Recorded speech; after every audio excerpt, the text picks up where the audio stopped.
test, test, test, test, test. Is it too loud, Tim? I think so. Test, test, test. Huh? I'm good? I get a little excited when I start talking, so it might get loud.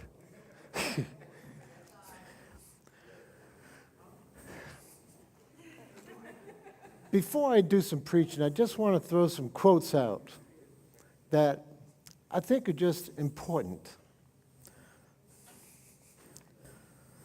Use wisdom and knowledge to make an impact.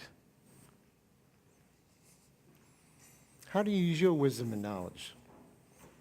Do you use your wisdom and knowledge to get ahead? Do you use your wisdom and knowledge to support somebody, help somebody, lead somebody, guide somebody? Or do you use it for a selfish reason just to show how good and great you are? Be the best you can be in everything you do. I don't care if you sweep a bathroom floor here in the church or any place else. You do it like you're cleaning the house of a prince. That's the way you're supposed to do it, everything you do. And I want to encourage you today that if you do anything, do it right. Do it right. You know, I am impressed with a couple of people here at this church. Greg and Faye. Stand up, you guys. Stand up, you guys. You know, Faye comes here on Friday nights along with Greg. And Faye organizes the cleanup so everything gets done and makes sure everything gets done by checks and balances and everything else like a checkbook. But anyway, Greg is in here vacuuming everything to make sure there's no spiders, make sure there's no spider webs and all that. Well, you know, that to me really touches me. Because you know what? Where's my servant towel?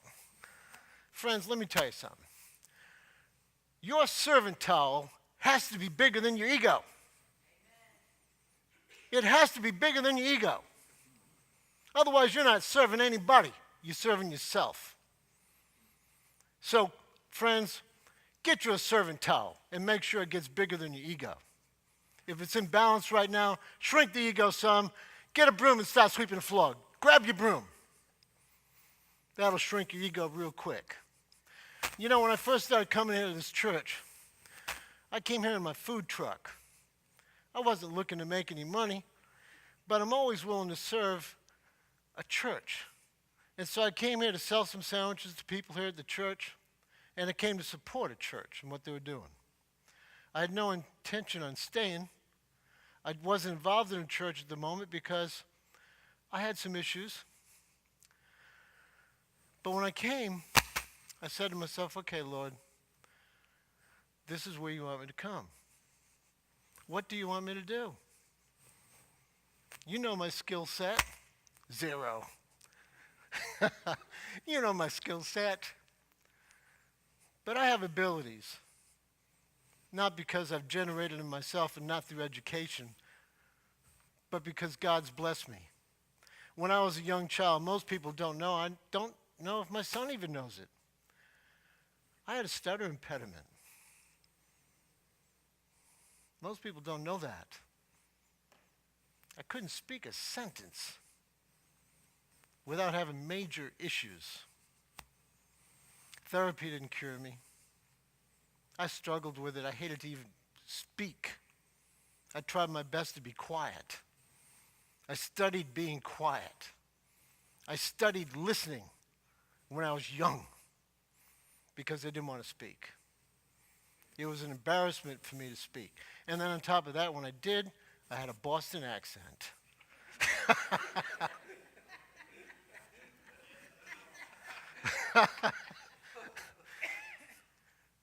But I want to tell you something. God bless me.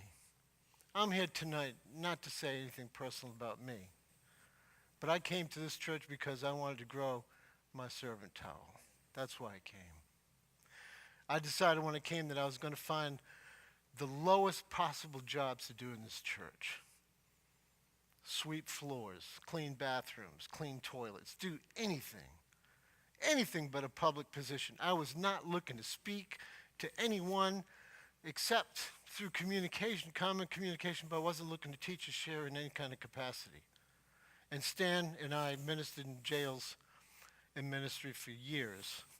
And in one occasion, we had 118 inmates in one institution, and 103, I think, came out of 118. Is that correct, Stan?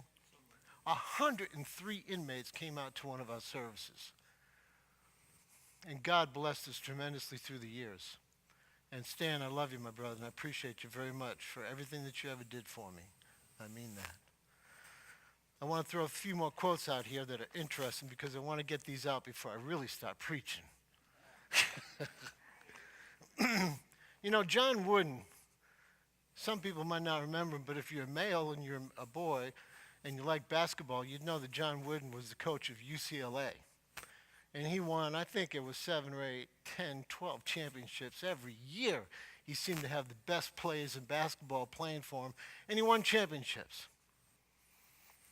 But during the middle of the week, you would think he'd be busy filling in the X's and the O's of the next team coming up and trying to match him up with skill sets he had on his team. But nah, that wasn't what he was doing midweek. What was he doing? He'd go into the closet and grab his broom and he'd sweep his own gym floor. Sweep his own gym floor. And here was a coach, one of the most successful coaches in basketball history ever. And here he was, sweeping the floor. Of course, he tried to be unnoticed about it, but it's pretty hard to notice when the coach of a successful basketball team is sweeping the floor. But he was, because he wanted to make sure that his servant towel was bigger than his ego. He wanted to make an impact on people. And he wanted to impact them not because of his great coaching ability. He wanted to use his wisdom and his knowledge of life in general to impact people in a positive way. And I want to encourage you today, if you forget everything I say tonight, don't forget this. The world in which you live, the people in your scope, you are the only one that's going to be able to contact them. I can't. Neither can Pastor Gus. Your world and your scope of people, those are people that are in your world to reach out and impact. And so I want to encourage you when you work around them, do the best job you can. I want to encourage you to grab that servant towel and be a servant so they can see that you're down to earth. And so they can come to you with an issue and say, you know what? I need your help today. I need you. You don't know what that need's going to be. You never know. But they will come to you when they see that they can reach out to you. And with wisdom and with knowledge and being a good Christian and being a believer and being a servant, God can use you to be his hand extended. And friends, that's the bottom line for all of us. To be his hand extended.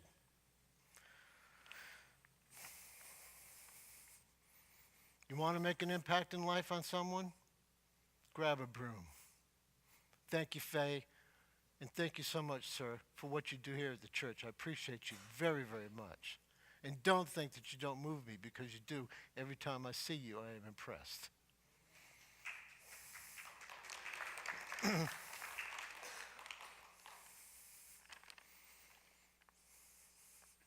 Mark Twain said, don't let your schooling get in the way of your education. Don't let your schooling get in the way of education. Did mom school you? Did daddy school you any? Huh? Maybe not. My mom, she had a habit of throwing things. She liked that. Because, you know, she couldn't catch it, so she'd throw things at us. Wooden spoons, pots and pans. You know, she'd get you one way or the other, but she would get you. Don't think she won't. She had a whole supply of pots and pans for you. But she made an impact on me. One thing I learned from my mom, I learned how to clean. And I started at the bathroom in my house. And when you clean the bathroom in my house, you better get behind it And you better get all the daggone seals around it and on the screws underneath, because she'd be sitting there watching you like this. Not that she was mean, but she'd say, guess what? You missed a spot. I said, where, Mom? Right down there. I can see it from here. Now I want to tell you about a person tonight. His name is David. It's kind of like the Cinderella story in the Bible. He had a lot of brothers, and they're all staying at this particular place. But they also had a bunch of sheep, because his family, that's what they did for a living. But the location that they were living, they couldn't stay there year round. Or at least the sheep couldn't, because if they did, they'd die. Every one of them would die. There'd be no survivors. Family would have no income. So somebody had to tend to those sheep. And so tonight's lesson is really on Psalm 23. Stan, would you mind reading Psalm 23 for me, please, sir?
Thank you, Stan.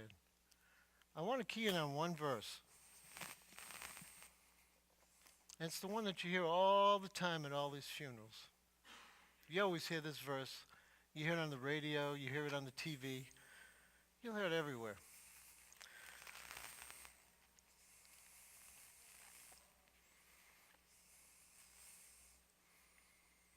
It's verse 4. It says, even though I walk through the valley of the shadow of death, I will fear no evil, for you are with me. Your rod and your staff, they comfort me. You know, and as believers, most of us don't understand the concept of that verse and what it really means. But I want to share with you tonight my opinion of what it means. So you got David and his family. They're living in this nice neighborhood. We all know what nice neighborhoods can be. And so David has got to take the sheep because he's the youngest one, and everyone's saying, you're going to do it. You're going to do it. So all the brothers point and say, no, that's your job. You do it. You got to go. So David goes with the sheep. And he starts his journey from home. He has to leave his loved ones because it was assigned to him. And so he goes and he starts his progression through the countryside. The sheep are having a grand old time, enjoying every water hole along the way. But then all of a sudden, they reach a point after a couple of days of travel. It's getting hot. And it's a real valley in Palestine. A real, true valley. It's not a hypothetical situation here. It's a true place. And so they see this place, and the sheep are looking, and they're saying, don't want to go there. We all have situations where we say, I don't want to face that situation. I don't. I don't. I don't. I don't. But you know what? You got to. Like it or not, you got to. And so the shepherd looks at the sheep, looks at what he's got in front of him. He says, we got to go, guys. Let's go. And he starts walking through this valley. In this valley, the weather, of course, is run down the sides. And we all had a bunch of storms around here recently, and anyone that's seen any of the news reports about Puerto Rico and some of these hurricane-devastated places, we know what water can do with washouts. Highways, pavement destroyed, total roads lifted and moved and gone. And this valley was no different. The sides, the water had come down, it had washed out places, the sides were 40, 50 feet high. And friends, there was no light. There was no light in this valley. And so the shepherd had to make his way with a staff, feeling his way. Feeling his way. A wild animal would come charging out of the walls. Couldn't see him, could hear him. So by sound alone, either he took a slingshot or used his staff. Pow! Could you imagine being a sheep in the back behind him and you seeing this great shepherd take out a lion? Pow! Pow! Pow! Can you imagine that? What kind of impact do you think it would have on them sheep and lambs? What kind of impact? Let me tell you something. They see that and they say, oh man, wow. Wow, did you see what he did? What a confidence builder that is for them. A bird flies out of the sky, sees the sheep in the valley of the shadow of death. And he's going to make a pass down. He's going to get one of them. Nah. Whoo, whoo, whoo. Guess what? Dead bird. Dead bird. They're seeing there and they're seeing this and they say, oh man, look at this. What are you afraid of? What are you afraid of tonight? What do you face in your life? They keep going. They keep going. The shepherd's touching the ground. And all of a sudden, there is no ground. There's no ground. He's feeling there's no ground. It's been washed out. He's got no way of knowing how far that washout is. He's got to take a rock or something, throw it, say, shoo, wow. Grab another one. Whew. Grab another. Whew, you got to be kidding me. Lord, I need your help. I don't have wings. I need to get to the other side of that thing. So he said, Lord, give me strength. Give me strength. And so he keeps walking back and he keeps walking back. He keeps walking back. And he says to himself, did I remember where that edge was? Let me check that out again. It's always good to measure twice. Anyone that's a carpenter knows you measure twice. He checks it out again. Takes his steps back. He doesn't have to tell the sheep to get back. He doesn't have to worry about that. And so all of a sudden he starts running full speed, sticks that staff in the ground, and jumps as hard as he could. Goes through the air, whew! No cape. The wings of God. And he lands safely on the other side of that washout. And so he gets on the other side, and he says to them sheep, after he catches his breath, come! Come! Come! They look at him like he's crazy. Are you nuts? They're looking at him like, no way in the world are you saying come. You're there, we're here. We got this valley in between us. I have no wings. I'm a sheep. I don't know nothing about flying. And all of a sudden, He says again, come. He doesn't say, Milky, please come. Please come. Will you please come? I need you guys to come on this side. No. He says, come. They hear the sound of his voice and they know what that means. He says, come. And all of a sudden, one on the edge jumps. He knows he doesn't have wings. And he's in midair. He can be shaking his legs and his tail and his ears all he wants. He can shake all he wants. But friends, he's not flying. He's not flying. And he knows it. But he took a leap of faith. And so as he's in midair, and he's reached the maximum of his elevation. And friends, in life, sometimes you do all the best you can do. You go as far as you can, and you say, Lord, I've done my part. I've done what you wanted me to do. I've exhausted all my means. And now I am trusting in you. And so in midair, as the sheep is in midair, the shepherd reaches out.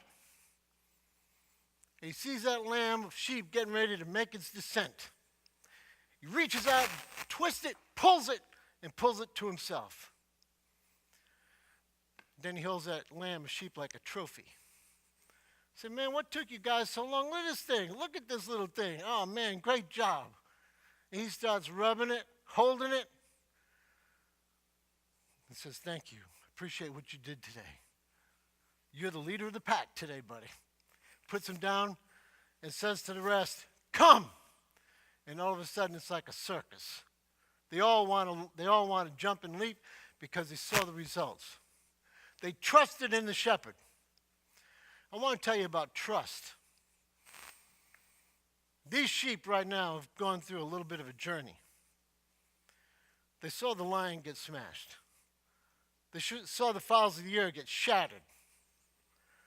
They saw everything that could possibly hurt them and harm them in any kind of way just get totally destroyed.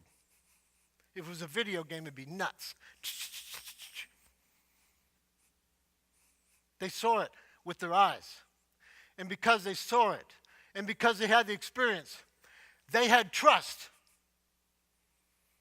They trusted in the shepherd because they knew, because they had lifelong experiences.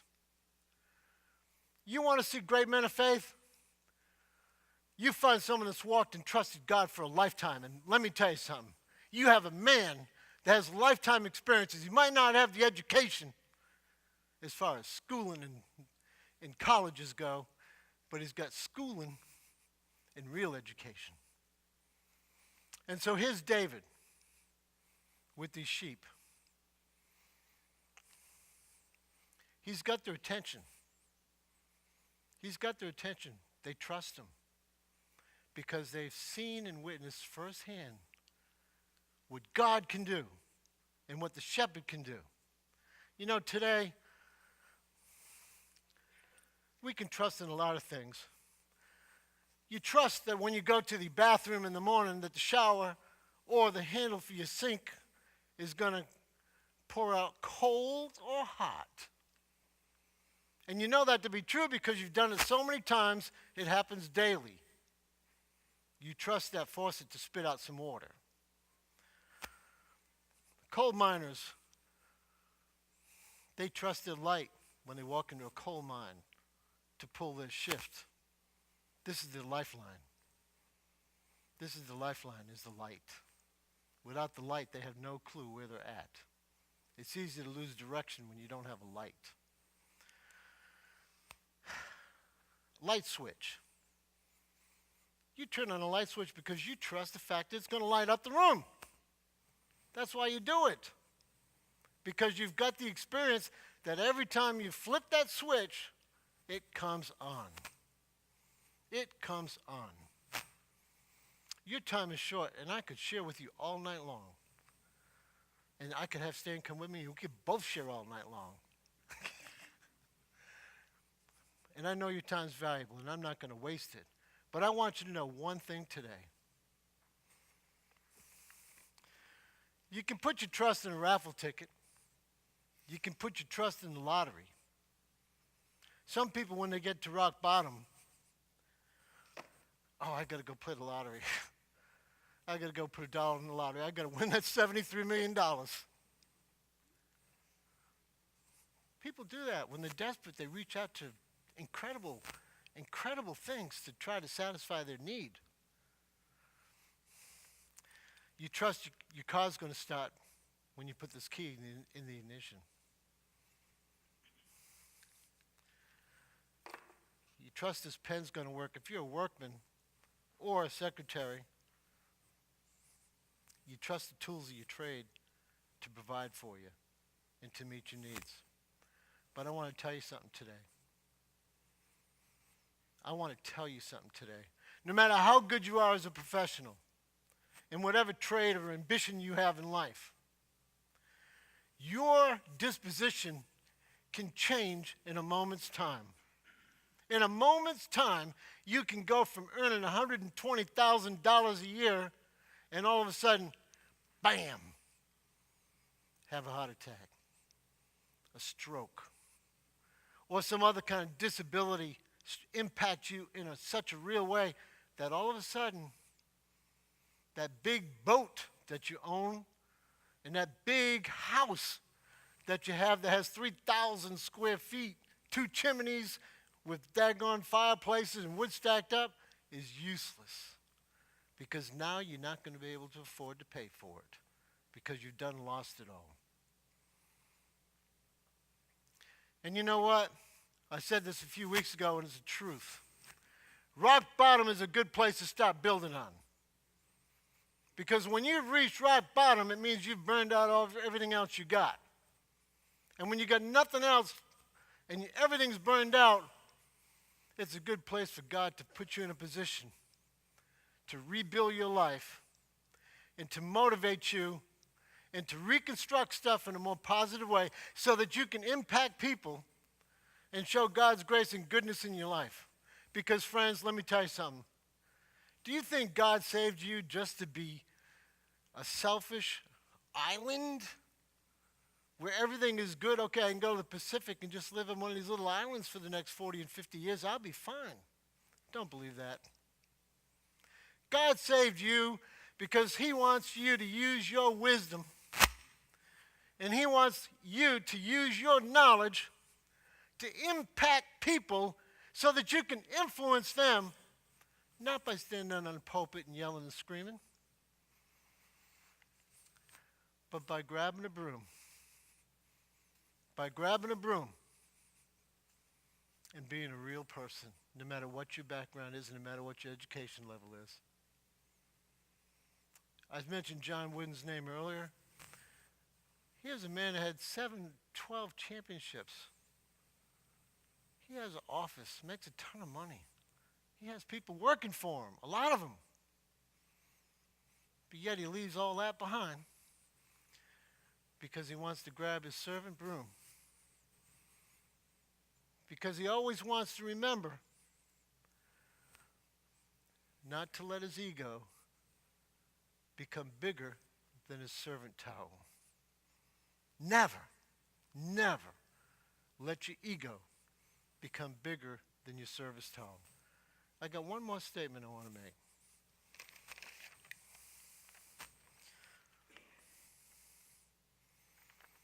Ego is the anesthesia that deadens the pain of sensitivity. When you got a big ego, it destroys the sensitivity in you. When you got a big ego, you're not sensitive about anybody or anything.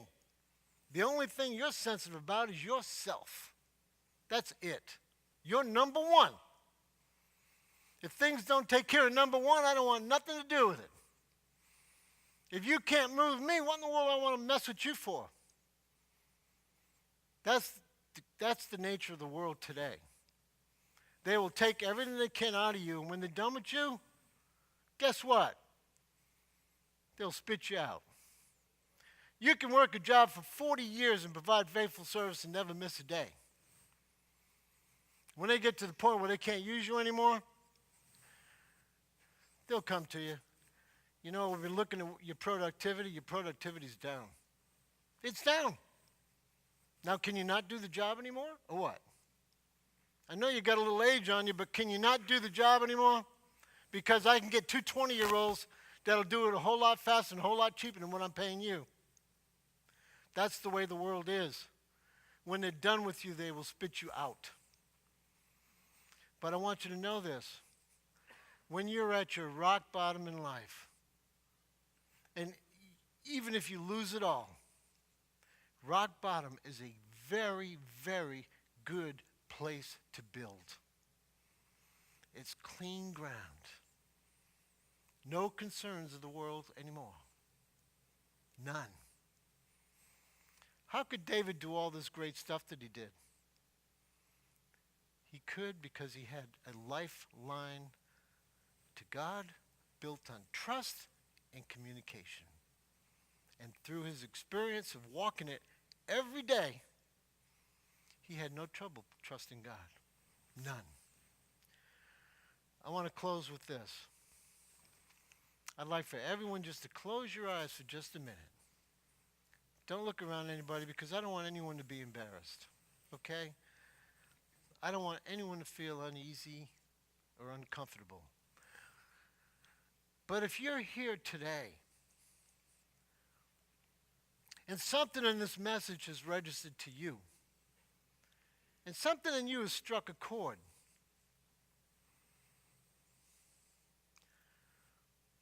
maybe you're an unbeliever. In Mark 9:24, there's a person in that verse that says, Lord, I believe, but help my unbelief. Maybe you've got a life situation where you're devastated, but you don't have the lifelong experiences of walking with God. But you know that you need help. Friends, how you living today? How you living today? How you living today? You can say, just like that person in Mark, Lord, I believe, but help my unbelief. Maybe in a lot of things in your life, you've been an unbeliever. Oh, you believe, but sometimes it doesn't seem like enough to get you over the edge. And sometimes you just have to say, Lord, help my unbelief. Maybe you need a healing. Does God heal today? Yeah, he sure does. And sometimes you have to say, Lord, I believe, but help my unbelief. Maybe you've got financial issues. And you say, Lord, I've done all I can do. And the Lord says, yep, you have. I've been waiting for you to call me.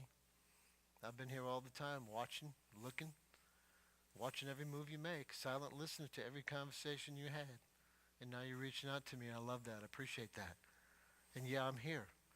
I'm here. I'm going to help you because that's what I do. Cast your cares upon me because I love you. That's what Christ says. That's what the Word says. And so today, maybe you've got some kind of issues in your life, but you've never really had an opportunity to express them much, and you don't want to because they're personal. Maybe you've had an ego problem. You can always come out here to the church and help Faye and Greg. We can get you a servant towel. We can get you a broom so you can stop making an impact.